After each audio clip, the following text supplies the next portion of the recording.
to say something too? I could maybe just say that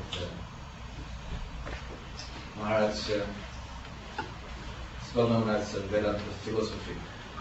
In the field of the Indian philosophy, the Vedanta is the innermost philosophy, including all the others. So he's the well-known philosophy amongst those, and he's written many books. If you see there, 5 books he has been written, and now the 6th one is coming about the Vedanta psychology. And Maharaj he's lecturing in many universities, specifically in India, half of the year, different universities all around. And now he's on the Scandinavia tour. This part will take maybe in 1 month, visiting 4 or 5 different universities in Finland, and then also Stockholm University, Oslo, Copenhagen. So he has been lecturing already the last 30 years, something like that, traveling all around. This is actually the 2nd visit, 4 years ago. We visited Turku. So the next university would be West.Phil.Compared and Vasa. So I think we just give a big hand and welcome.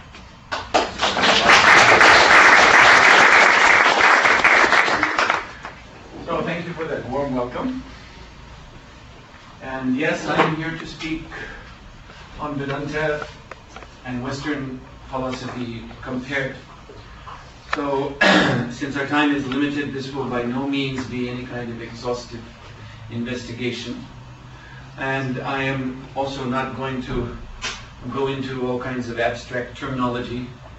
I'm going to try to keep everything basic and simple, but at the same time in constructing this presentation, I'm assuming that those of you here are familiar with some basic terms from philosophy. I'm assuming that you are students of philosophy yourself. So I hope we won't get tied down with too many basic things and be able to move through this subject matter quite fluidly. So I thought that the best place to start is this discussion. This is a Sanskrit word, praman, which translates as evidence. So if we wish to discuss reality, the way things really are, which I think is a major concern of philosophy, we have to agree on what evidences we will discuss. You see, it may be scientific evidence, it may be the evidence of reason. Perhaps we might have a trouble with a mystic coming in and talking about his visions. We might not want to accept that, because anyone can visualize anything in their mind. So this is the subject matter of praman. What evidence shall be acceptable in a philosophical discussion? So we find here there is a definite comparison between Western philosophy and the philosophy of Vedanta. Perhaps I should just pause and explain this term Vedanta. I'm going to talk about Vedanta more when we get over that side. But just as a simple definition, just to file away, Vedanta is composed of 2 words, 2 Sanskrit words. First being Veda, and Veda is the generic name of the sacred texts that are the foundation of the great religion you know as Hinduism. The Vedic texts beginning with the Rig Veda and extending to many, many other texts in Vedic Sanskrit language. Veda also means knowledge, knowledge of reality. And then Anta, and you can even hear it, this Indo-European connection, because these languages are related. So in Sanskrit, Anta means the word we use in English, end.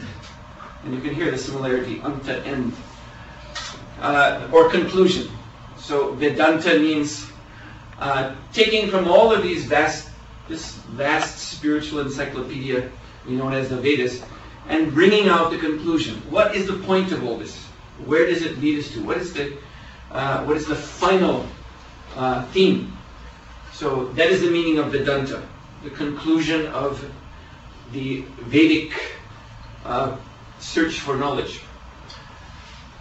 So yes, so getting back to pramana or evidence. So the first pramana is pratyaksha, from two words, prati aksha. Prati means near to, and aksha means the eyes. So pratyaksha refers to empirical knowledge, knowledge that we receive through our eyes. The eyes are generally taken to be a symbol of all the senses. You know, when I'm talking to you, I make a point and I want to make sure you understand it. So I ask you, do you see? And you say, yes, I see. But I haven't shown you anything to see with your eyes. I just said something. But the eyes symbolize knowledge in general, particularly knowledge through the senses. And there's this famous empirical maxim, seeing is believing. So you have in Western philosophy empiricism. And modern science is generally classified here in the realm of empiricism, which means that we may refer to other evidences, but really, if we want to decide what is true and what is false, we have to judge by what we perceive with our senses. That's the basic conception here of empiricism. And empirical knowledge is very much concerned with what is known as correspondence. Correspondence means I say a word like green marker pen. That's not a word, that's three words, but anyway, it's a term, green marker pen. And for this to be a true statement, it has to correspond with a physical thing. We can recognize, oh yes, this is a green, you see, correspondence. So this is what empiricism is very concerned with, that the words that we say should match up to realities that we can perceive. And that is considered to be the truth. And so empiricism is very much with us. For example, I think very prominently in the justice system of all Western societies. If you want to, in terms of justice, the court system, the effort is to establish the truth empirically. The evidence must be physical evidence. They don't bring in, I don't know if you've ever seen this Japanese film, very well-known film that won prizes around the world, Rashomon. I think it was another name, another film. I'm not quite sure. But there was a film made by a great Japanese filmmaker, and it showed a court case, how it was conducted in feudal Japan, Middle-aged Japan. So they had accused murderer, and they brought in witnesses, but they also brought in an oracle, someone who went into a woman, I think, a kind of a witch who went into some kind of a trance, and she spoke in trance, and that was also recorded as evidence. So this type of thing would not be acceptable in a Finnish court or a court of any other Western country that assigns itself to the Western civilization. So yes, empiricism is very much the physical facts. So in Vedanta philosophy, Vedanta discourse, there is also that pratyaksha, but pratyaksha is not the final evidence. So we have to move on. Then there's anuman. So anuman means anu means like a focus upon, and man means mind. And so this corresponds with rationalism. So you have philosophies in Western history which were clearly rationalistic. And often I read that Platonic philosophy is considered to be the primordial rationalistic philosophy. You have Cartesianism from Descartes. He was always said to be a great rationalist. So the rationalists, and Kant also, Immanuel Kant, another example. So rationalists they believe that the world has to be given order by the mind. That the mind has the final say in deciding what is true and what is not true. And so therefore, as opposed to coherence here, which I explained, that what we say should correspond to real physical facts. In rationalism, the concern is what did I say? Coherence? I said correspondence. Yeah. Here it's coherence. That what we say should be in accordance with a great plan, a great pattern, into which everything can be assigned a position. There's an overall design. And this is an intellectual design, you see. So it's an attempt through intelligence to bring order to everything in toto. Because correspondence can be scattered. See, in empiricism or correspondence, we have different experiences. And so we can talk about the experience of a green felt pen, or we can talk about the experience of feeling wind on our face when we walk outside, or some other experience of drinking water. These are all different. What's the connection? And in these experiences in themselves, there's no guaranteed connection, you see, except maybe that I'm having these different experiences. But what is the real logical connection? How do they all fit together in a total cosmos? So this is the concern of rationalism. And I once received years ago a letter from Italy, actually, from a lady professor of philosophy. She had read something I had written, published in some magazine. I was talking about the uneasy relationship between empiricism and rationalism, that they're not always in harmony, and often there's a struggle between the two for supremacy. And so she was writing, well, that is no longer valid. Now in philosophy we have settled all these differences. But I wrote back, I'm sorry, I cannot believe that that's true, because I myself, I stay abreast of events. So I had just finished, before reading her letter, I just finished reading a science magazine. This was just a few years ago.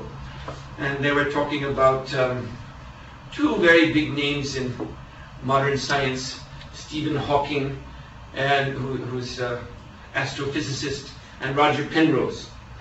And they had been working together on some project, but they had their differences.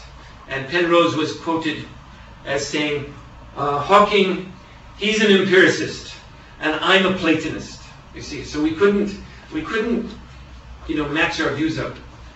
So, as I said, Platonism is said to be perhaps the first form of rationalism, and empiricism we've already explained. So even today, in the field of science, these things are still, to some degree or other, in conflict. So then we move on, because Hanuman also does not have the final say in Vedanta philosophy. There's a place for it, but it is not a final proof. And finally we come to what is termed here Shabda. In Sanskrit this means sound. But there's in particular Shabda Brahma I could have written.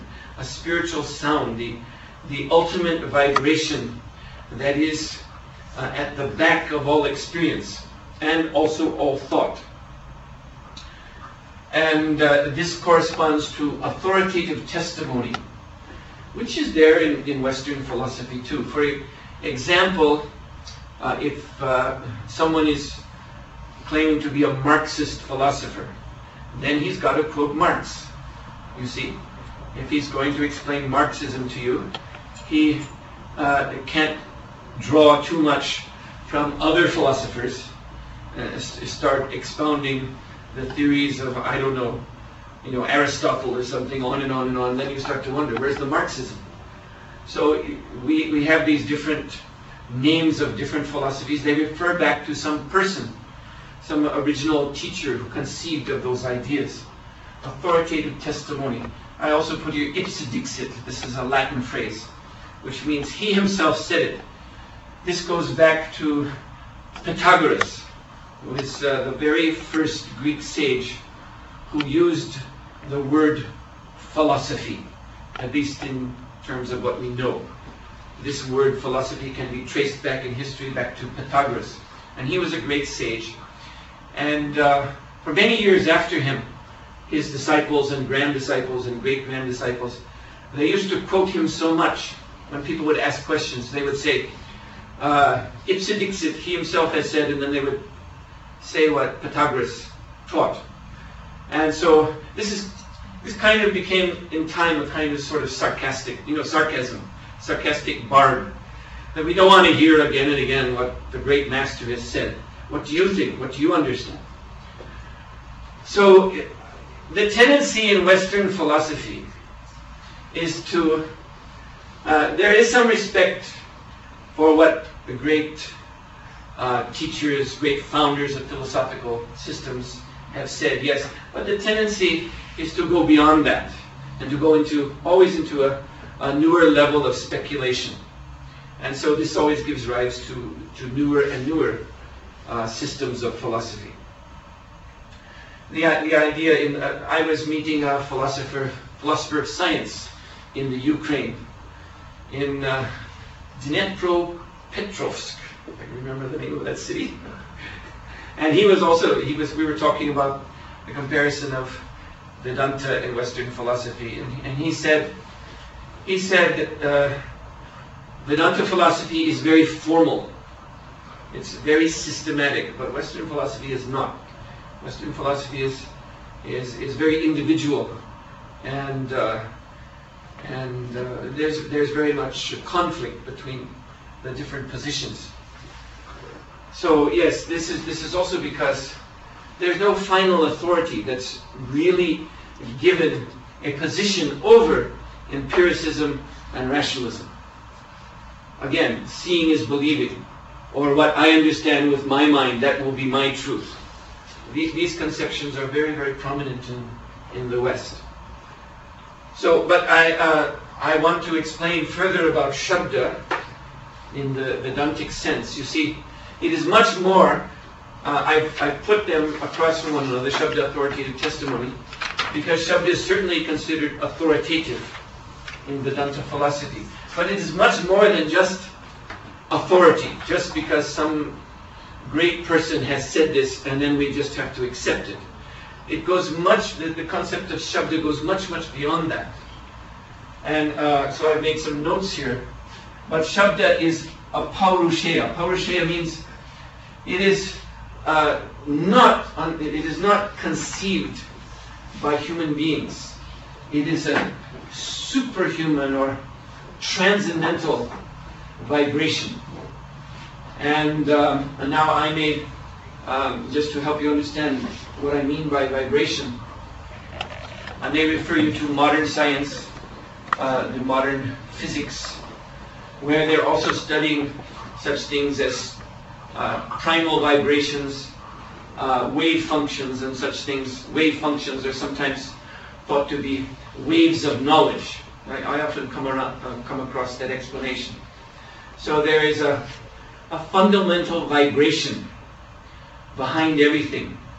And the particles, fundamental particles that make up matter as we know it, they're appearing within this fundamental vibration. So this is akin, this is somewhat like the Vedic conception of Shabda. And it is not entirely alien to Western frame of knowledge either. But then we have to look more at religion to get a kind of correspondence there, like you see in the Bible. God said, "Let there be light." So there is God, and He speaks, and speaking means a vibration. And from out of this vibration, phenomena, light, heaven, earth, manifested. So this is also there, that behind these visible phenomena like light and heaven and earth and so on, there is a vibration, and the origin of that vibration is divine. So this is what is connoted by this term Shabda. And so therefore Shabda is the key to transcendence. Because this empiricism and rationalism, this is not transcendental. This is our human level of understanding. What we perceive through our senses, and then based on that we formulate some ideas, some conclusions in the mind. But this is very much human level. And therefore it is said in Vedanta to be inherently defective. It is imperfect. Our senses are not perfect. Our minds are not perfect. Therefore, without using our senses and mind to come to knowledge, it must be understood that knowledge will have mistakes in it. And furthermore, then, if we accept this knowledge written with mistakes and errors, and we act upon it, then we enter into illusion. And we may take that illusion to be reality, but it's actually illusion. And then if we propagate such knowledge to others and say, these are the facts, these are the truths, then that is cheating. So this is the criticism given in Vedanta for simply relying upon empiricism and rationalism. You end up cheating. You see, and my Guru Maharaj, the founder of the Hare Krishna movement, he always used to point this out. He used to often talk about the rascals. He would use this is a kind of Victorian word that is still there in Indian English, very much, rascals. And he did not at all appreciate this constant, in Western science and philosophy, this constant updating. You see, they come out and say, well, that which we were teaching you in the universities 20 years ago, that's no longer true. You see, meanwhile, there's all these poor people who had to cram to pass examinations in this knowledge, which they're now told, that's no longer true. We're moving beyond that. So my spiritual master said, this is cheating. And I recently, in some reading I was doing, I recently was a little shocked to discover that there's a chemical, a hexachlorophene. And what I read was that this hexachlorophene is now said to be, by medical science, to be a cancer-causing agent. It has been proven, as they say, to cause cancer. And I remember from when I was a boy watching advertisements on television, hexachlorophene was often advertised in toothpaste. Pepsodent with hexachlorophene makes your teeth sparkling white. And everyone was very eagerly brushing their teeth with a substance which is now said to be a danger to our health. So my Guru Maharaj said he used to say this is cheating. You see, actually you don't know. You see, this is the point. You don't know what is the truth. And yet you stand up in front of an audience and you speak as if you do. And this can lead to, yes, to great disasters, actually. Like I think atomic science is a good example of that. When they were testing the first atom bomb in New Mexico in the summer of 1945, the scientists didn't know what would happen when they pressed the button to explode the bomb, and they were actually taking bets. And one of the proposals was, perhaps when we press the button and the bomb explodes, the oxygen in the atmosphere will ignite and spread throughout the whole world. The Earth's atmosphere will become flame over the whole world and kill everyone. So how many think that will happen? And some put bets. Okay, press the button. Let's see what happens. So, this is... I think you got the point. So, so my point here is empiricism and rationalism. This is only our human level bubble of understanding. So Shabda, spiritual sound, because it is not human, Aparushaya actually means not human or beyond human. Therefore it becomes the key to transcendence. It becomes the key to unlocking this screen around us and going beyond into the realm of transcendental knowledge. In fact, Shabda is the descent or avatar of transcendence. Transcendence appears in this world in the form of spiritual sound. So we can actually directly hear it. But there's a discipline that goes together with Shabda. Our hearing of Shabda must be very, very much refined. And there's this term mantra. The spiritual sound appears in the form of mantra. Mantra, mana, mind, trayate, to free. The mantra frees human consciousness from sense perception and mental speculation, and brings it into the realm of spiritual perception. And but this mantra, this spiritual sound, must be received by way of what's called sampradaya. This is a school,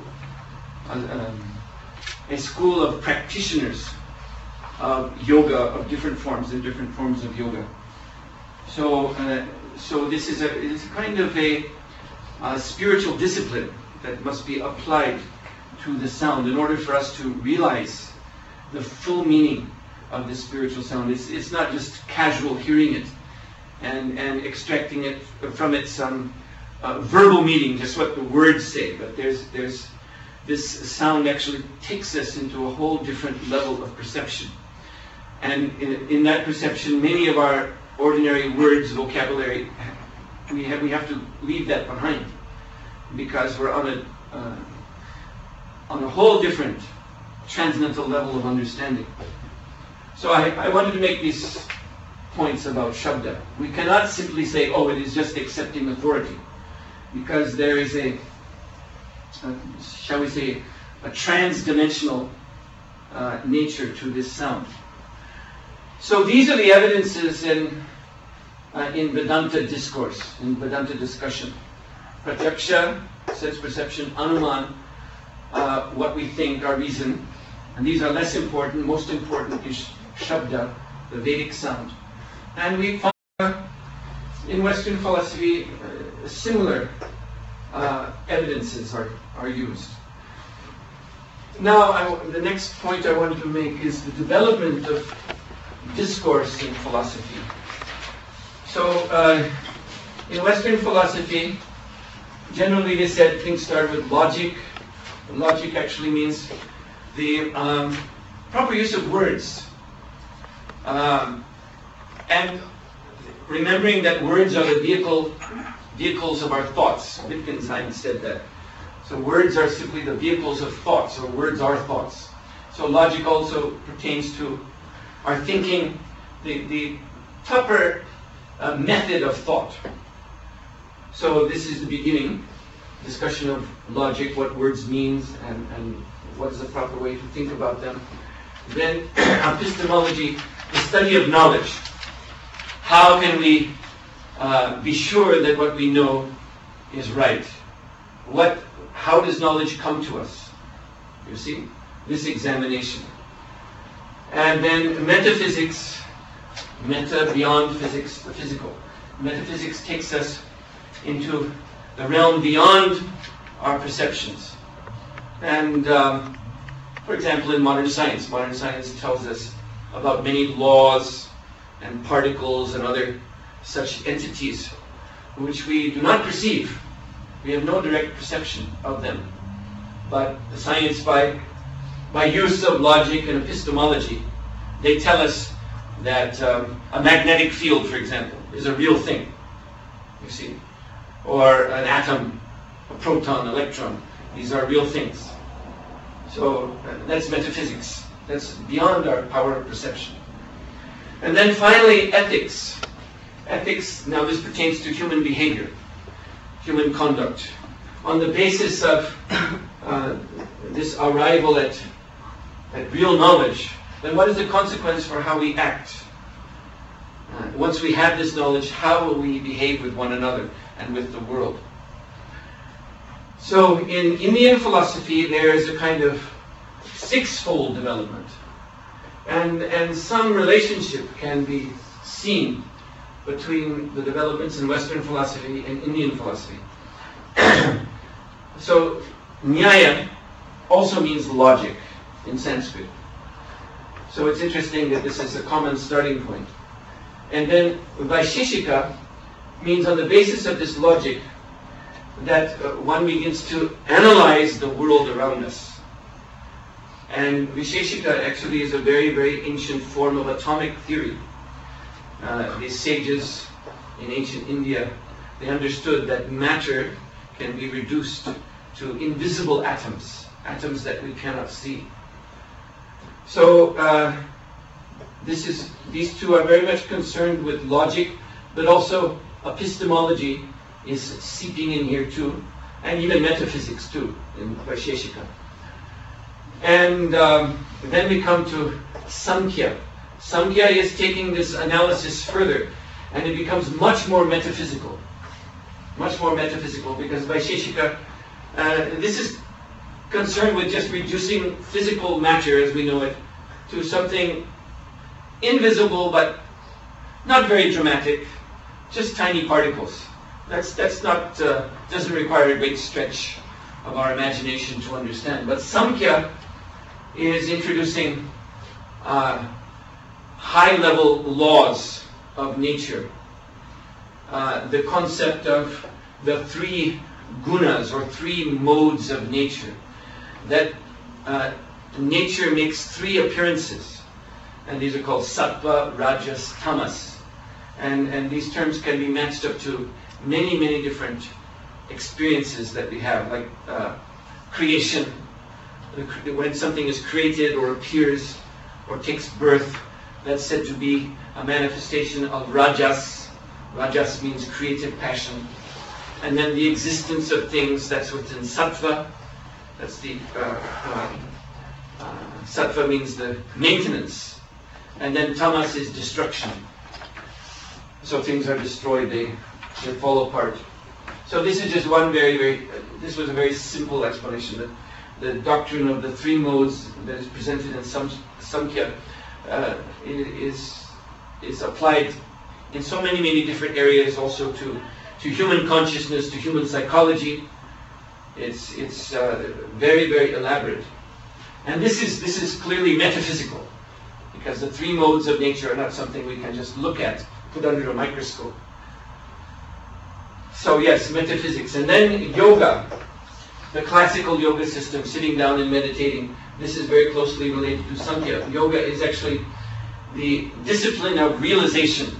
You can realize the things that are taught here through yoga. So this is also concerned with metaphysics, but some ethics starts to creep in, because you're talking about human behavior, what human beings can do to realize what went before. And then we come to the fifth category, fifth development of Indian philosophy, karma mimamsa, and this is very, very much ethics. And it is based on everything before. So karma means, I'm sure you've all heard this word, but sometimes hearing it from different sources in the West, you don't get a clear idea of what it means. But it has a very simple meaning. Karma simply means work. That's all it means. It simply means what we do.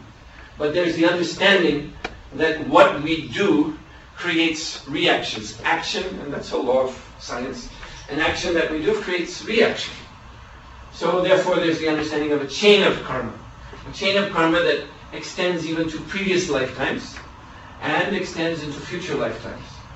But the basic point at which we can study karma is what we're doing now, our work now. So karma, and then mimamsa means a very careful study. So this is what the karma mimamsa philosophy does.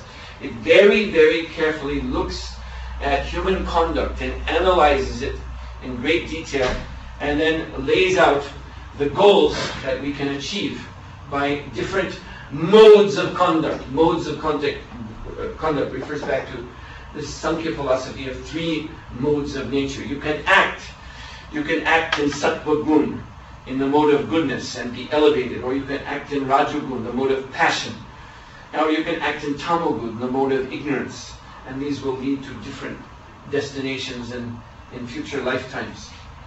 So this is karma mimamsa. It's extremely ethical. But we go beyond that with Vedanta, because we can say that all of these systems in Indian philosophy, they're primarily concerned with this world and this life.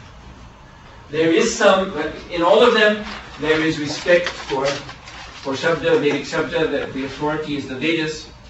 And for all of them, there is the admission of Brahman, I'm going to explain that more, the origin of everything, and liberation, moksha, how we become free. But they're not very much concerned with these studies. They're very much concerned with life as we now experience it. But Vedanta, the whole point of Vedanta philosophy is to take one out of that, to take one beyond, to the realm of Brahman, the spiritual origin of everything, and to moksha, or liberation. The basic discussion in Vedanta, again, Brahman, the origin of everything, the soul. The understanding in Vedanta is that every living being, not just human being, but every living being, even that plant in the corner, is animated by a non-material spark of consciousness, a soul, which is a part, an aspect of Brahman. But this soul has become involved with matter, which is the third concern of Vedanta philosophy. And matter is also an appearance of Brahman. The soul is the Chit Shakti, the conscious energy of Brahman, and matter is the Achit Shakti, the unconscious energy of Brahman. So this discussion is found in scriptures like the Upanishads, which are called the Vedanta scriptures. And so in studying and formulating this knowledge from the Upanishads and Vedanta Sutra and texts such as that, different schools of Vedanta have come into being. And we can just go through that briefly. You may have, if you know anything about Indian philosophy, you may have come across some of these terms and some of these names. So Advaita. Advaita means non-dual or monism. So the conclusion of Advaita philosophy is that in ultimate reality, there is actually no difference between Brahman's soul and matter, or they may just cross matter off and say there is no matter at all, the material world is a total illusion. It doesn't exist at all. It just doesn't exist. And then the soul also does not exist as something separate from Brahman, the absolute truth. There is only Brahman. And this Brahman is, yes, it's a monistic entity. It has no form, no qualities, no activities, no personality, no desire, no name. It's more or less described as a great light, Brahma Jyoti, and liberation, moksha, means that we merge into that light, and merging into that light we lose all of our sense of our own self, and we just become that light for all eternity. And this Advaita Vedanta, which is a very major school of Vedanta, even today in India, it was established by Acharya Shankara. Acharya means great teacher. So he is considered to be the great teacher, the great master of the Advaita Vedanta. And the other four schools, they have some differences between them, but one thing that unites them is that they're all in opposition to Advaita. So Advaita philosophy is said by them to be actually a type of Buddhism. So I don't know how much you know about Buddhism vis-a-vis Hinduism or the Vedic tradition, but the Buddha was a great sage. Actually, we consider him also an incarnation of Vishnu. So he's not an ordinary person. But he came at a particular time to teach a particular doctrine for a particular purpose. And in his teachings, he rejected the Vedas entirely. He rejected this Shabda, this authority of the Vedas. He said there's no need to listen to any Vedas. But then he said, listen to me. So he became the authority. And he described as liberation or moksha, nirvana. This is the Buddhist term for liberation, nirvana. Nirvana in Sanskrit means the blowing out, like blowing out a flame. If you have a candle flame, you blow it and it's gone. So that flame represents the self. So Buddhism, the attempt is to actually extinguish the self entirely, so that you and I don't exist at all. And what is there, what is left then? Generally, Buddhists say it cannot be said what is there. Generally, they say that's where speech ends, that's where thought ends. So there's no point even to talk about it. So these other schools, they criticize Acharya Shankara. What you've done in your description of Brahman is just taking Nirvana and you kind of shine it up a little bit. You put some light there. But once we merge into it, then also there's nothing more to be said or thought or done, or we just vanish into that light for all eternity. That's it. And so their common argument is that this position cannot be substantiated in the Vedas. The Vedas come to a different anta conclusion than that. This Advaita is akin to Buddhism. Its origin is Buddhism, not the Veda. And Buddha, he rejected the Vedas. So therefore they say this is quasi-Buddhism, Advaita, which does not actually correspond to the Vedic teachings. So then just quickly to go through another great school, okay, again, anti-Advaita, Vishishta-Advaita. So the word Advaita is there. It means not dual or one. But the idea is that within this oneness, there are different characteristics. There are different qualities. Just like I am one person. So I am Advaita. Obviously, there are not two Suhotra Swamis standing in front of you, or three or four. There's only one of me. So in that sense, I am Advaita. But from me, there are so many characteristics. I'm speaking something, for example. So you can take what I'm speaking, and you can consider it, think about it separate from me. When you walk out, you can have my words in your mind, and you can think about them when you don't see me anymore. Or you can record them and play it again. Or I can write something for you, and you can take that. So this is coming from me, and it is not different from me, but yet at the same time, there is a difference. You see, so he has explained that. Explained this. Vishishta means, yes, the absolute truth, Brahman, is one, but it has many, many, many characteristics, many, many, many features. It is not impersonal. You see, this is the Advaita position, that the absolute truth is impersonal. So therefore it can't have characteristics. If it's impersonal and only to be defined in terms of not this, not this, not this, whatever you think, that's not Brahman, then practically we're left with nothing. So a nothing, a zero, cannot have characteristics. So this is the point of view of Acharya Ramanuja. A very, very famous name, even today in India, Vishishta Dvaita.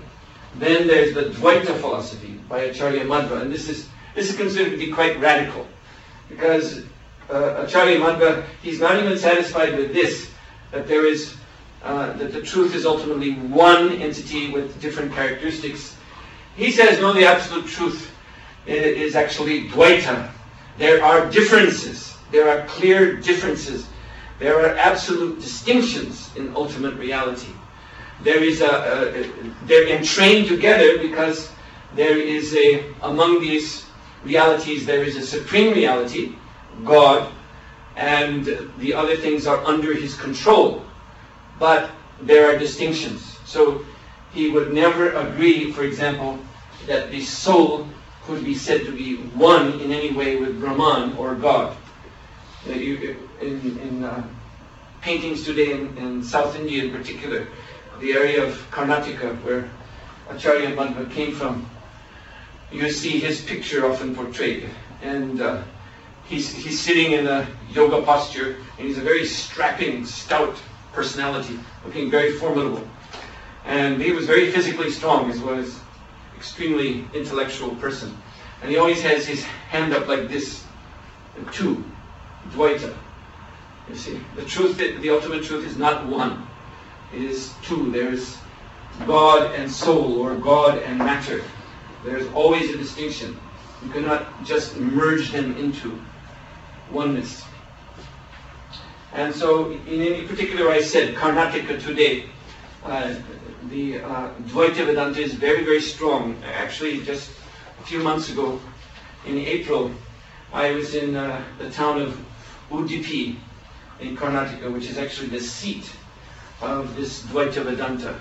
It's a whole town, a temple town, and this is where Madhva established an important temple and did much of his teaching and writing at. So it's still very, very strong in India. All of these are there. Then Dvaita Advaita means two and one, or oneness and difference at the same time. This is taught by Acharya Nimbarka. And his example is that of a snake. We can compare the absolute truth to a serpent. So a serpent is sometimes straight when it's moving along the ground. We see it more or less straight, and sometimes a serpent coils itself up as a circle. So we can see that there is a difference between the straight snake and the coiled snake, but yet it's the same snake. So there's a oneness too. And you just have to accept both. You see, you can't really ultimately divide them. And then finally, Sri Chaitanya. And I must say that this is the school that I represent, the last one here, Achincha Veda Abeda Tattva. This is a rather long term, which means inconceivable, Achincha, simultaneous oneness and difference. And actually the most suitable example is sometimes it's given in quantum physics too. And that's this, you see this in psychological texts. This silhouette.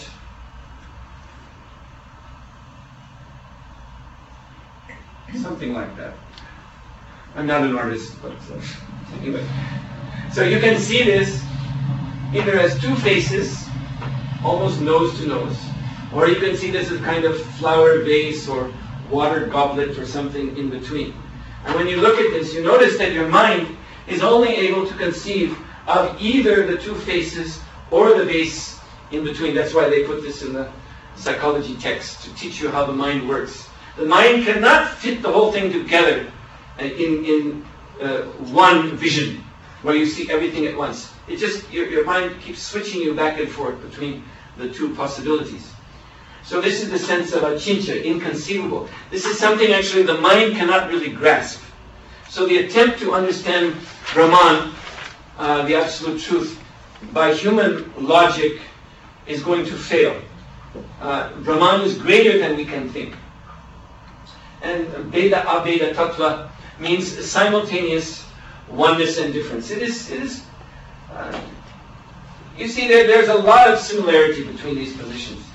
And when scholars of these four schools come together and discuss, they have more to agree with than to disagree with. The disagreements are, they're down more at the finer level of discussion. But there's a lot of agreement. So the special feature of this is that this ultimately understanding the oneness and difference within Brahman is beyond the mind's power. So therefore we have to, again, come to this higher level of spiritual realization. So Vedanta is all of these schools are, I must say, inherently religious in nature. Even the Advaita Vedanta of Acharya Sankara, he was a sannyasi, that means something like a monk. And his Advaita school is one of the great schools of Hinduism in India today. They have four, or there's one that's a kind of a little bit of a Protestant sect. You could say five also, but generally they say four. Four great centers of Advaita in India, on the four corners of India actually. And all of these, these others, they have also their centers around India. The Vishishta, Dvaita are more in South India. Dvaita, and Achincha Veda, Veda Tattva are more in North India. And these are all, we can say, the orthodox schools of Hinduism, although we ourselves personally, we're not very much fond of that term Hinduism because it doesn't mean anything really. It's not a word that comes from the Vedas. It's a mispronunciation of the name of a river, the Sindh River, what today is called the Sindh River, which flows in Pakistan now. But in English and other languages, it's known as the Indus River. So it is said that 1,000 years ago, or more than 1,000 years ago, when the invaders started to enter India from Persia and Afghanistan, because of their language, they pronounced S as H. So they called that river, instead of Sindh or Sindhu, Hind or Hindu. And then the land beyond they called Hindustan. And the people, the Hindus, and the religion Hinduism. So scientifically speaking, the Hinduism, for us as practitioners, doesn't really mean anything. So we don't really like to include ourselves under that category. We are Vaishnavas, worshippers of Vishnu. Vishnu is understood by these schools to be equivalent to Brahman. Vishnu or Krishna. Krishna is the most intimate feature of Vishnu. Vishnu means, he actually literally translated means he who lives everywhere. He who dwells everywhere, all expanding. The whole universe in Bhagavad Gita chapter 11, which is a very, very well-known chapter, depicts the whole universe as a form of God. And there's the Vishvarup. You may have seen this poster. You may have seen it because Jimi Hendrix, the rock musician, he used the form of this Vishvarup on one of his covers. Only he put his face in the middle instead of Vishnu's face. But you see Vishnu, and then expanding from him are so many heads and arms extending in all infinity. And this is the Vishvarup, the form of the whole universe of God. But that's just one form. Vishnu has actually unlimited forms because he's said to be the original person, the source of all other persons. And so of all the forms of Vishnu, Krishna is the most intimate. And so this school that we belong to, Achincha Veda Veda Tattva, is primarily concerned with instead of so much concerned with moksha, liberation, the freedom of the soul, freeing the soul from the cycle of birth and death. In our school, we're more concerned with what is called prema. And prema means love of God, love of Krishna. And prema is not linked necessarily to moksha. One can have prema, love of God, while within this world. And one of the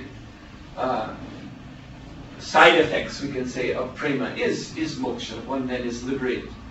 But we do not drive towards this goal, moksha. We drive towards prema. And therefore we have our particular cultivation. I mentioned about mantra, so the Maha Mantra, the Hare Krishna Maha Mantra, which our movement is famous for, is the mantra of prema, the spiritual sound vibration, which gives you this, what is called in Sanskrit, pal, this fruit, this result, is love of God. So therefore we concentrate on chanting that mantra.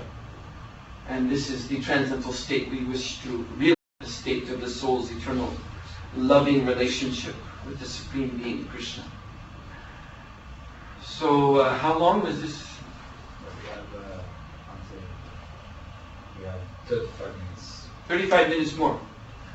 Including the questions. Including the questions. Well, I think, because I just feel I've spoken enough. I think I've given you the basics for a further discussion that we can have on the basis of questions that you might have. because I'm always hesitant to just keep talking on and introducing more and more concepts, because I don't know how much you're retaining.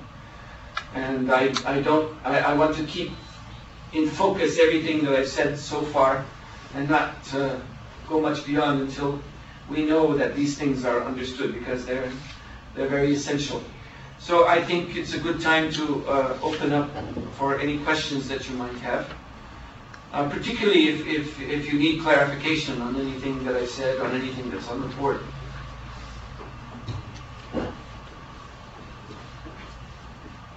Yes, sir. Could you say a few words about formation of spiritual body during the process of attaining prema? Well, that's a rather high-level question. Yes. So let's get back to then the soul.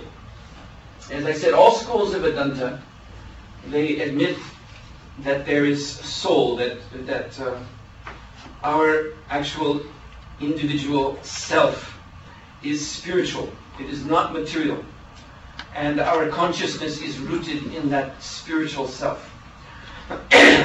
So, in our line, that soul, as it now stands, is something like a seed or a spiritual spark. So from one spark, you can make a great fire. From a seed, you can plant it in the ground, and from it will grow forth a great tree. So the soul for us is a potential, has a great potential. There's a potential entity that the soul is harboring inside of it. And as we cultivate prema, then that potential entity, that spiritual person, that spiritual body, divine form, begins to manifest.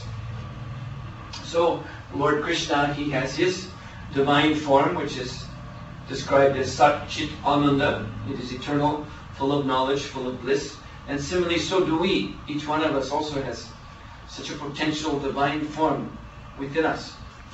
And so by the process of Bhakti Yoga, again, particularly by the hearing and the chanting of the Hare Krishna Mahamantra, this hearing and chanting of the Mahamantra is compared to watering the seed of the soul. And so gradually the soul, getting nourished, it begins to sprout. And so as it sprouts, then the experience of prema begins to manifest in consciousness. This experience of prema begins with first a stage called nishta. Nishta, where one is completely fixed in one's consciousness of Krishna. One is always remembering Krishna, never forgetting Krishna, seeing everything in this world in relationship to Krishna. Then develops after that ruchi. Ruchi means a very strong taste. For example, we chant Hare Krishna mantra on these beads. When one comes to the ruchi state, then one is actually deriving from this chanting a very, very great taste. As much as when you taste some very nice drink that you like, sweetened drink, you like that taste. So similarly, the devotee is tasting nectar as he or she chants the Hare Krishna mantra. And then this taste leads to a next stage called asakti, which means very strong attachment. Having tasted this, one can never give it up. And then what follows after that is bhava, or spiritual emotions, spiritual ecstasies begin to manifest in the consciousness. And then the last stage is prema, where the relationship, the particular relationship, eternal relationship, loving relationship that each one of us has with Krishna, it begins to manifest itself. And at that stage, then, our own spiritual form becomes evident. And of course, this is all within the realm of consciousness. As I said, this development of prema can happen here, while we're still within this body. So we're not talking about something that we will see with our physical eyes so much. Rather, it is something to be experienced in consciousness. But that experience, you see, that is our entrance into the spiritual world. So after this body would die, then the soul would remain in these states I have just described, particularly the prema state, in its relationship with Krishna, and would act in terms of that loving relationship. So yes, there is a spiritual body that we all have in potential, which is of the same nature as Krishna's form, eternal, full of knowledge, full of bliss. And you can analyze human nature, and you can see that everyone in some way is looking for eternality, knowledge, and bliss. And nobody wants to die, therefore the medical science is a great industry, providing people the promise that you can live longer and longer and longer. Knowledge, that's why you have universities, that's why you have newspapers, that's why you have the internet, because everyone's eager for knowledge. And happiness, bliss, of course, everyone wants happiness. So this is one of our arguments for the existence of the soul. That where do these urges come from? Why should dead matter want to live forever? Why should this eraser want to remain in the form of an eraser for all eternity? Why should an eraser want to have knowledge? Why should an eraser want to have happiness? It's just an eraser. It's just matter. So to materialists, we ask this question. If all I am is matter, if my consciousness is just electrical impulses in the brain, then why don't I want to die when it's time for this body to die? If that's all I am is matter, and matter goes through the natural phases of creation, maintenance, destruction, then why should I resist death? Death is just another phase of matter, so I should just accept it. No, we fight death. And that's because we are soul, and the soul's nature is eternal. We're identifying with the body, so we fear death. There's no need of fearing death, because we don't die as soul. We just go on to another state. So this spiritual self, it is to be cultivated, and that is what these schools of Vedanta, actually that is what they're concerned with, the cultivation of consciousness to an ultimate goal. Any other questions? Was there a definition on consciousness? Consciousness, well, consciousness is one of those words, when you look up in the dictionary, it will tell you under consciousness awareness, then you turn to awareness and it will tell you consciousness. So when you look for a verbal definition, you end up going around in circles. But consciousness, we are here and now, conscious, aware of what's going on. You're listening to me, you can hear me, you can see me. This is consciousness. But in our present state, this physically embodied state, we're only using a very small part of our potential consciousness. You have in modern science, modern psychology rather, since Freud especially, this conception of the subconscious or unconscious. And this is a very, very ancient idea in Vedic knowledge. It is the subconscious is called the alaya, for example, which means the storehouse. It's the idea that, like for example, a basement under a house. And so many things are stored there. So our impressions from past lives are all stored there. Our desires, more desires than we could ever know that we have, are all stored down there. And they do come up. They come up into our conscious mind. For example, in dreams. This doesn't start, this idea of dreams as being the entrance of subconsciousness into conscious mind. It does not start with Freud or Jung. It can be found in the Vedas going back many, many thousands of years. These things were understood and perceived directly through yoga.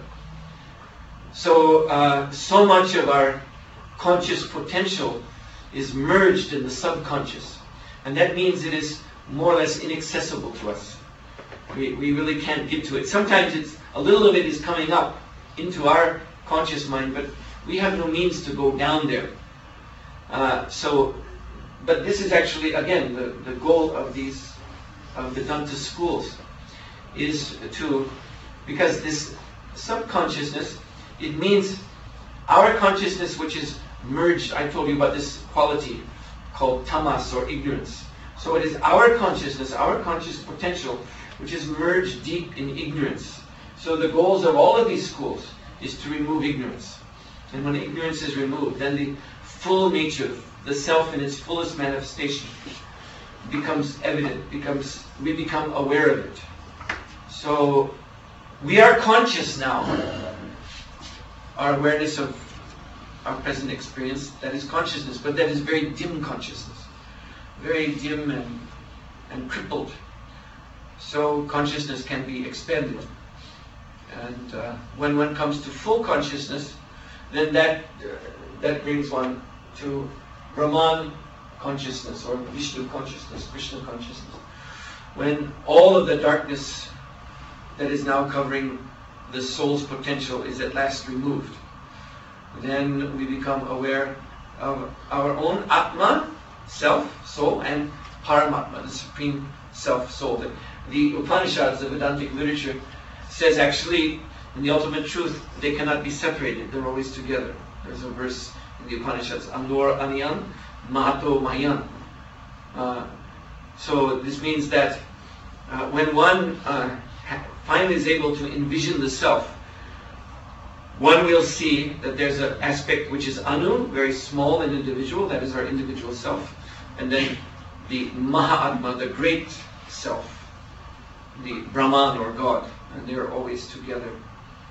So this is what is realized when all the ignorance is removed from consciousness.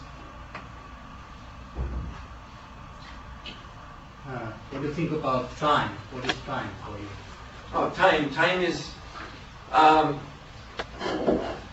very closely related to Brahman.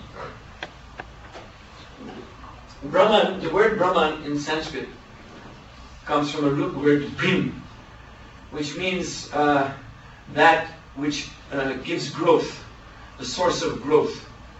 So, like the Vedanta Sutra says, Atato Brahma Jignasha.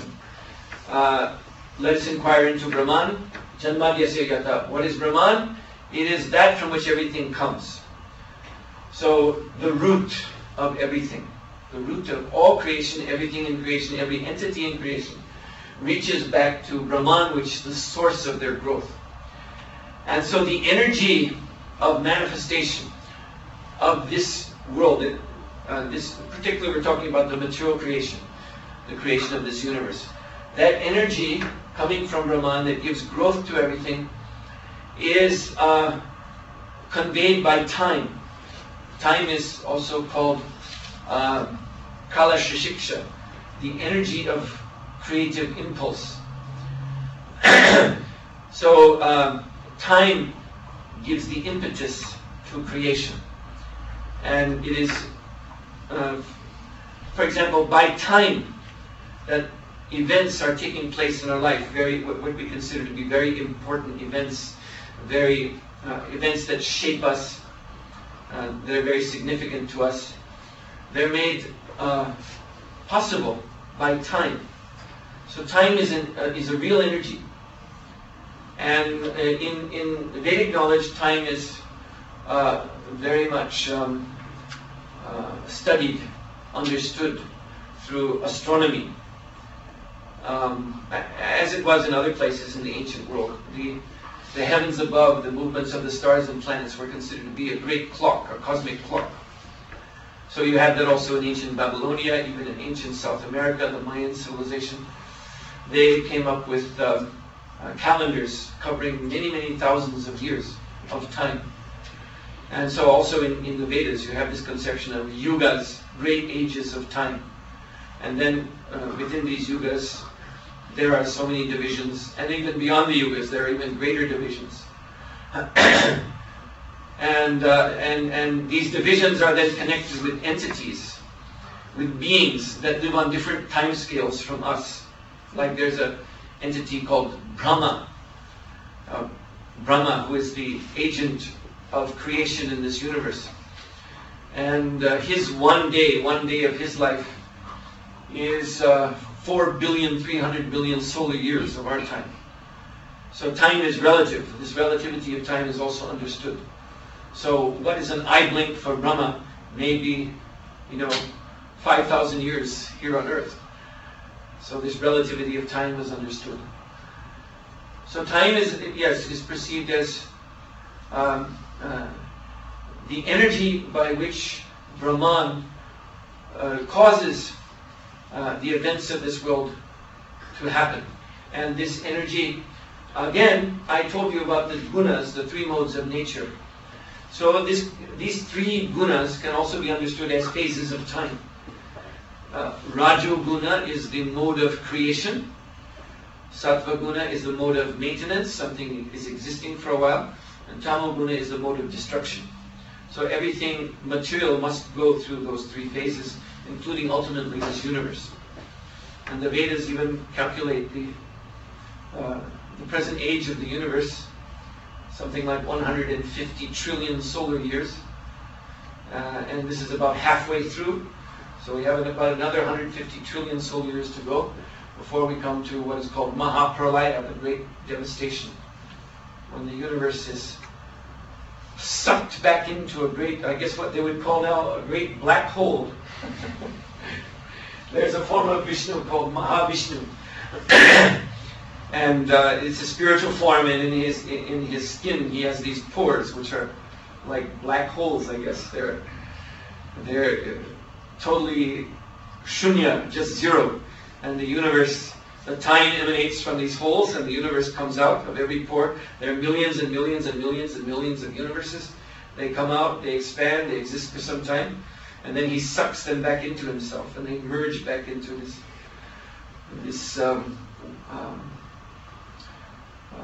it's more or less a state of nothingness. Not really nothingness, but it appears to be like that. And then the universes come out again. And so this is a Vedic vision of cosmic cycles. The universe is constantly being created, destroyed, created, destroyed, created, destroyed. And there are many, many, many, many universes. And there are some theories in modern physics which in some important ways corresponds to these ideas. Of course, getting back to the point of Praman, they get their theories from empiricism and rationalism, and ours coming is from Shabda. I'm telling you this because this is what the Veda says. But some people, by Pratyaksha and Anuman, some scientists have arrived at some similar ideas, similar theories at least. Actually, I should say that the present-day scientific field of quantum physics, it has a lot to owe to Vedanta, because some of the great names of quantum physics, like Schrödinger, for example, he was a student of the Upanishads, of the Vedanta literature. And when he would arrive at some difficult problem, he was one of the formulators of the quantum theory back in the 1920s. So when he would arrive at some problem in his research, some stopping point that he couldn't understand, he would refer to his training in the Upanishads and come up with an idea to explain this. And some of the others too had some background in these studies. Yes? You spoke about subconsciousness, consciousness. What kind of stages do you see to be beyond normal consciousness, like transpersonal stages? What sort of stages? Well, yes. This answering a question like that can go into many, many, many, many levels. What I present here to you today is more basic. Actually, consciousness within this universe is manifest in different stages, and then within these stages are the different groupings of different species of life. So in the Vedic scriptures speak of 8,400,000 species of life throughout the whole universe.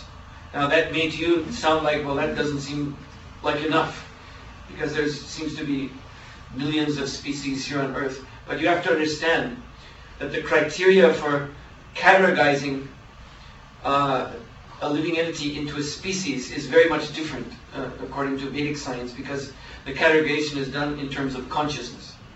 So you could have, for example, you could have maybe 10,000 different microorganisms, little microscopic creatures crawling around And when you look at them in a microscope, they look very different, and you might say, well, this belongs to this species.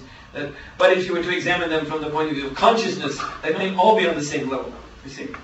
Just like human beings, we're all basically on the same level of consciousness. Although we have different races of human beings and cultures and that, but we're all part of the same field of awareness, you see.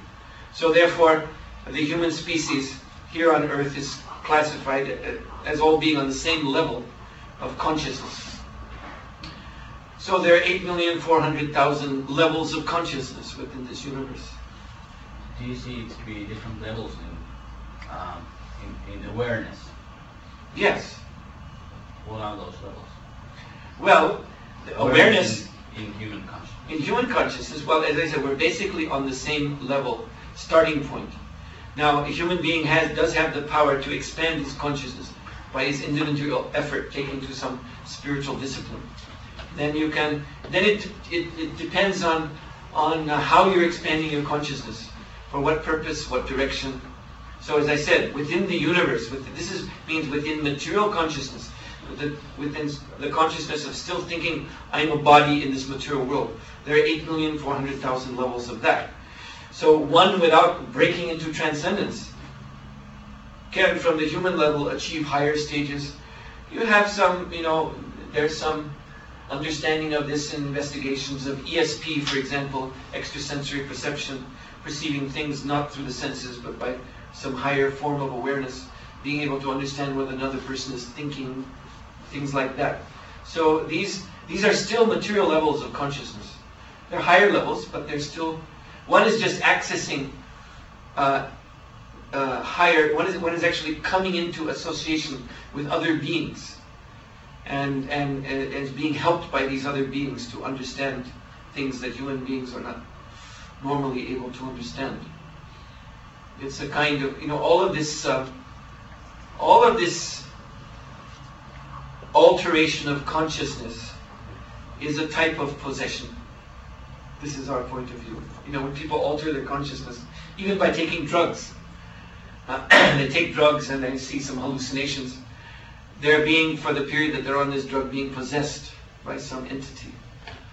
And therefore in those American Indian groupings where they actually have a religion centered around mescal, the hallucinogenic cactus, they talk of mescalito, the god of the cactus, that there's an entity, a being, a subtle being.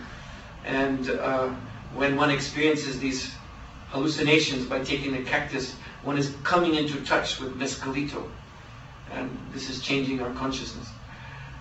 So we agree with that point of view. That change of consciousness, if you go upward, or you can also go downward. Human beings can certainly go downward. And it means a human being becomes more like a dog or more like a cat. And more enters into that type of consciousness, you see. But again, I'm talking about material levels of consciousness only so far. Transcendental consciousness begins as soon as we start to understand that the soul is, or ourself, is an entity completely different from the body or the mind. The body, the physical body is like our overclothes, the mind is like underclothes, but they're clothes, covering our real self, which is the conscious self. And like the Upanishads say, knowledge or awareness is the light of the soul. So the soul shines light into the mind, which is a subtle material covering. And then our consciousness conforms to what is there, to the subtle logical mechanics of the mind, you see. We think in terms of the mind structure. And we identify very much with the mind because our desires manifest in the mind. What we want appear in the mind. So we identify, most people in this world think, when we say that we think that they're their body, actually they think they're the subtle body, the mental body. So most people are thinking they are the mind because their consciousness spends most of its time in the mind, you see. And then the overclothes, the physical body, which is also very important to us because we need the physical body to realize those desires which appear in the mind. But transcendental consciousness begins with the understanding that, wait a minute, this soul, which is shining light into the mind and to the body, is different from them. And this soul can exist without them entirely, in its own realm of knowledge. And so this is the beginning of mental knowledge. And this is taking one out of this universe and out of all the different levels of consciousness I was just telling you about within this universe, different levels of beings. Do you see different levels in transcendental consciousness? There are also different levels there too. Yeah, but this is of the nature of intimacy with God. God is the object of consciousness in the spiritual realm. Just like in the works of the Middle Ages, I think written by Dante, and also that work, Paradise Lost, they also describe circles of hosts around the Supreme Being. And there are different, relationships with God. So, in this Vedanta philosophy, there are different rasas. Rasas means emotional relationships of transcendental emotional intensity with God. For example, just to give you I want to keep all this in simple terms. So there are those who think of God in terms of almighty, all-knowing, all-powerful, the greatest of the great. So this is one type of rasa, or emotional relationship with God. But there is another type of relationship of intimacy with God. And this is this particular Krishna. With Krishna is the form of God who his devotees, they do not think of him as God at all. There's no conception that he is almighty, superior, supreme. But he is the most beloved, the dearmost. So this is another rasa that one may have. Rasa, emotional relationship. So yeah, there are these different, it's explained more in terms of, rather than levels of consciousness, it's more like flavors of relationship with God. And then according to the flavor you are attracted to, you enter into that. And that becomes your state of consciousness. Yes? For you, what is the meaning of reality? What does it exist?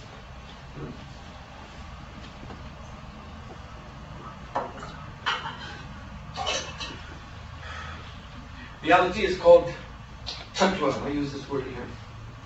Tattva. Tat means that. So that which is reality. That which actually is. But then what we think is and what actually is may not be the same. So that's the question. So yeah. I wanted to say so-called reality. Yeah, so-called reality is this conventional experience that we have within this body. We perceive this world, we perceive others, and we take this, to be solid matter. But even in terms of modern neuroscience, this conception of reality can be exploded. Modern neuroscience, just like we're sitting here and we're looking at this room and we're all assuming that this room exists external to us as a real physical thing. But neuroscience says that there is a visual center in the brain, actually in the back of the brain, and electrical impulses are screened there, and this is actually where we're seeing. Everything that we're seeing, this room actually is back here, inside the brain. Everything we're experiencing is being experienced in different brain centers. And then one of the questions that comes from these studies of neuroscience is, how do we know, this brings us to that series of films, Matrix, how do we know that we're not simply brains inside of jars with electrodes plugged in, feeding data, and we are experiencing all this and thinking that it is real? But how do we know that the actual reality isn't something completely different? And the answer is we don't know. We actually don't know. So in point of fact, in this human level present human level, no one can say they know what reality is. This is all just an assumption that we're here in this room, and this room physically exists. Like one thought experiment they give is, suppose that an operation could be done to extend the spinal cord and bring the brain out of the skull and lay it on a table in front of us. Then we would see our brain, we could reach out and touch it. You see, so then where are we? You see? Because some people say, well, it's all in the brain, but is it? If you could see your brain before you and you could touch it and feel it, where would you be? You see? They're very puzzling questions. So in our present human state, no one can really say they know what reality is. It's all assumption. And all of these, I don't want to sound critical, but you have this big educational institution here, this university, so many universities, and they claim to be teaching knowledge. But all this knowledge is also just assumption. It's just what we assume. We see patterns and we assume that it means this or that. All of science, everything is just so many assumptions. So reality, tattva, means going beyond these human assumptions. But that necessarily means we have to transcend the human level of information. We have to transcend the mind and the body and come to the stage of pure consciousness itself. Yeah, can I continue? I meant there had to be some kind of meaning. Why does it exist? Because it had to have some kind of meaning. Because if not, it would be all spiritual thing and nothing else. Only drama. Everything. And, well, everything exists. What's the meaning? Yeah, everything exists deriving its reality or its meaning from Brahman. Brahman, you can take Brahman to mean the absolute truth, the absolute reality, that reality which is the standard of all other real things. So if you want to look at it that way, then everything in existence is deriving its reality, its form, its appearance, its purpose from Brahman. Just like in Aristotle's philosophy, you have these different explanations of cause. So you have the formal cause, you have the material cause, you have, and then ultimately there's what's called the final cause. The final cause is, what is the purpose? Why does this building exist? What was it built for? What was the idea? So it exists in which to conduct university lectures. That's the final cause of this building. But you have also formal cause, the design of the building, the material cause, the ingredients that were used to put this building together with. You have the efficient cause or operative cause, those who worked to put the building together, these different causes. But ultimately, there's a final cause, a purpose. Why build this building? You see? So the final cause is Brahman. The final cause, why everything exists, that answer is to be found in Brahman. And the answer is, the reason why is so that we can realize ourselves and Brahman. That's why this world that we experience, as I just explained to you talking before, a few minutes ago, this sets up these questions. What is the question, what is reality? What does this mean? How can we know? So then we become inquisitive. A thirst for knowing the truth comes up in us. And so the Vedas are offering us a path to answer those questions, and the answers to be found in Brahman, the absolute truth. So from that point of view, this whole universe is simply a great system of self-realization. That's why it exists. Obviously, there are many other purposes that one can see in such, because this is a most intricate creation, this universe. So people can decide their own purposes and realize those purposes to some extent or other too. You can say, no, I'm not interested in self-realization. I just want to enjoy myself. I just want to have fun. I just want to please my senses. So you can do that to some extent also. But then the actual nature or in Sanskrit terms, dharma, the actual dharma of this universe defeats us, because that is not the real dharma. That's called adharma. You could follow adharma for some time, and then finally you realize, wait a minute, this business of pleasing my senses only goes so far. The body grows old, gets disease, and dies, and there's no pleasure in that, and that's where it all ends. So then one may start to think maybe there's some other purpose than just this. You see. So the ultimate purpose is self-realization. Is the ultimate realization, purpose is self-realization for human beings? What's the meaning of animal life? Oh, animal life is, that's the destination of those who have taken to other purposes, like I just described. Someone who wants to just enjoy their senses. The human body is not really suitable for that, you see. Like if someone becomes very devoted to sexual pleasure, the human body is not a very good body for sexual pleasure. It easily becomes exhausted. Whereas if you have a pigeon body, you can have sex 30 times a day. You see. So there are other forms of life where you can more realize those kinds of desires. If you like to sleep, if you think the perfection of my life would be able to go to a place and just lay down and sleep and wake up 6 months later. You see, well, there's a form of life. Bears do that. You see, so you can realize that. And the point of that is that in those forms of life there's also a lot of suffering. It's a very ignorant stage of existence.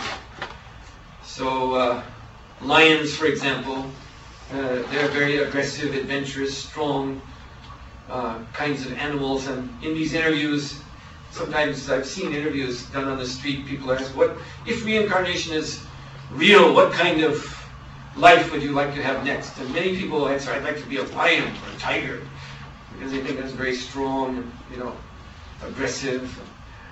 But if a lion hunting the zebras, one thing they do when the lion gets too close is they kick. And often they kick the lion in the jaw and break its jaw, and then it can't eat. And lions can live because they don't often get food, so they can live a month or two without eating, but their strength is ebbing away, and they can't swallow anything because the jaw is broken. So these are and there's no, maybe now there might be a veterinarian in some African park, but under the laws of nature, there's no veterinarian you go to get your jaw healed. That's it. You have to suffer that, and that's the existence that animals are faced with. It's a lot of suffering. So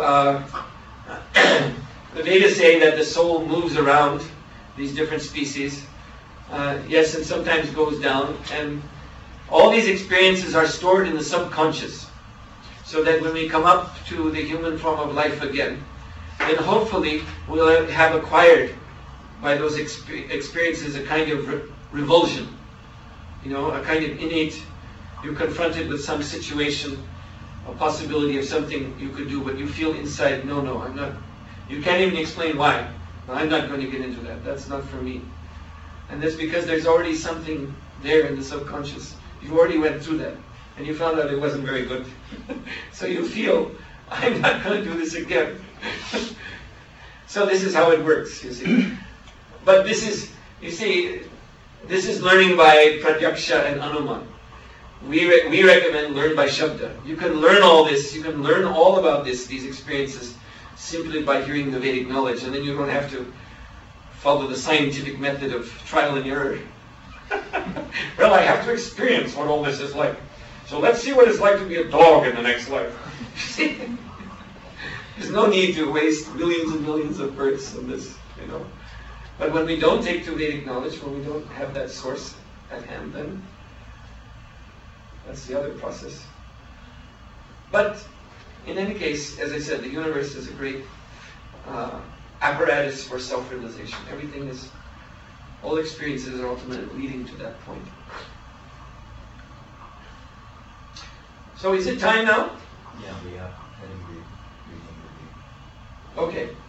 So I thank you very much for your kind attention and for your very good questions. And I hope to see you again sometime in the future.